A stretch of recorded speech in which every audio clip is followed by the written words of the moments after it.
السلام علیکم دوستو میں آپ کے ساتھ حاضر ہوں آج ایک اپنی نئی ویڈیو کے ساتھ۔ اور آج کی ویڈیو میں ہم بات کریں گے کہ 1857 سے لے کر 1947 تک بر صغیر کی آزادی کی تحریک میں کون کون سے اہم واقعات رونما ہوئے۔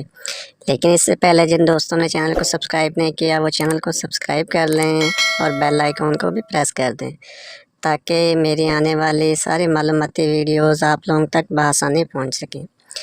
دوستو، جیسا کہ آپ جانتے ہیں کہ بر صغیر پر برطانیہ نے کافی عرصہ حکمرانی کی اور اس حکمرانی کے نتیجے میں بر صغیر کے وسائل کو برطانیہ منتقل کیا گیا اور برطانیہ امیر ہوتا گیا، اور بر صغیر پاک و ہند جو کہ دنیا کا اس وقت ایک امیر ترین خطہ تھا وہ غریب سے غریب تر ہوتا گیا۔ آج کی ویڈیو میں دوستوں ہم دیکھیں گے کہ 1857 سے لے کر 1947 تک جب پاکستان آزاد ہوا تو اس وقت کون کون سے اہم واقعات رونما ہوئے تھے۔ دوستوں، 1857 میں جنگ آزادی لڑی گئی تھی جس کے نتیجے میں مکمل طور پر بر صغیر کی حکمرانی برطانیہ کے پاس چلی گئی تھی۔ اس کے بعد ایک اہم واقعہ 1857 میں اردو ہندی تنازع کی شکل میں ہوا۔ اصل میں واقعہ یہ ہوا کہ اس وقت اردو کو سرکاری زبان کا درجہ حاصل تھا، لیکن ہندو یہ چاہتے تھے کہ اردو کی جگہ پر ہندی کو سرکاری زبان کا درجہ دیا جائے۔ تو اس وجہ سے تنازع شروع ہوا اور آہستہ آہستہ تنازع بڑھتا گیا۔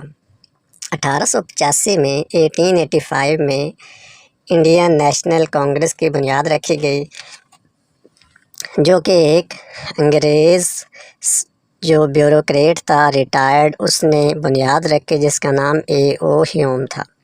1905 میں صوبہ بنگال کو تقسیم کر دیا گیا۔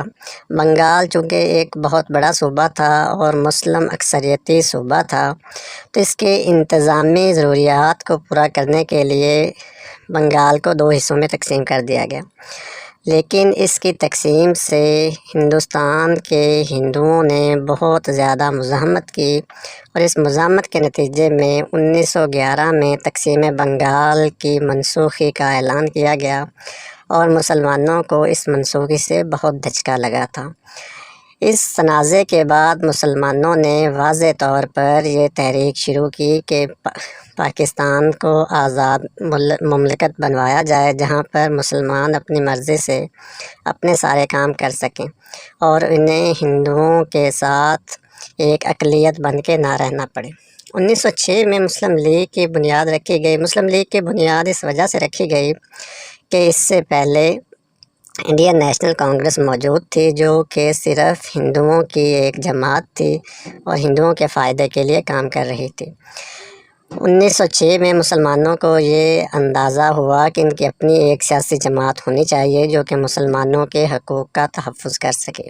1913 میں قائد اعظم مسلم لیگ میں شامل ہوئے۔ اس سے پہلے وہ کانگریس کے رکن تھے اور 1919 تک وہ مسلم لیگ اور کانگریس دونوں کے مشترکہ طور پر رکن رہے۔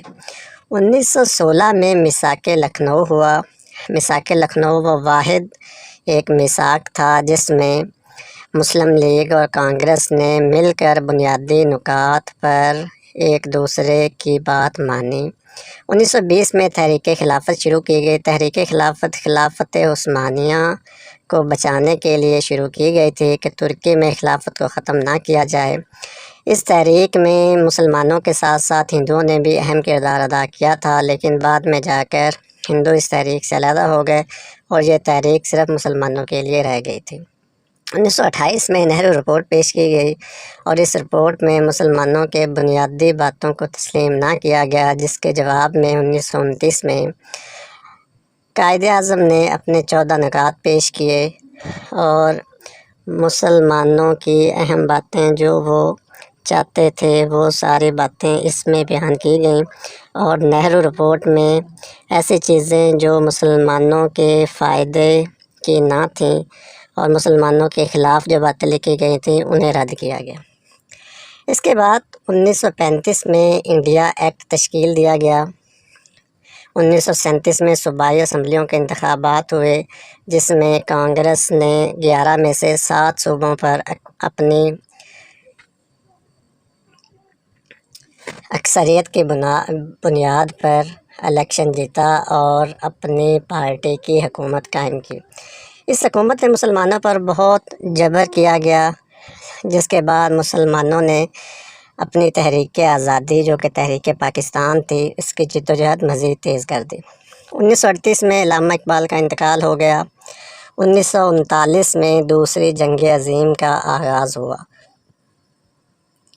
223 مارچ 1940 کو قرارداد پاکستان پیش کی گئی۔ لاہور میں یہ قرارداد پیش کی گئی، جس کا مقصد یہ تھا کہ مسلمان صرف اور صرف ایک الگ ریاست کی بنا پر ہی اپنے حقوق اور اپنے مفادات کے تحفظ کے لیے لڑیں گے۔ 1942 میں کرپس مشن ہندوستان آیا۔ 1944 میں CR فارمولہ دیا گیا، جس کے تحت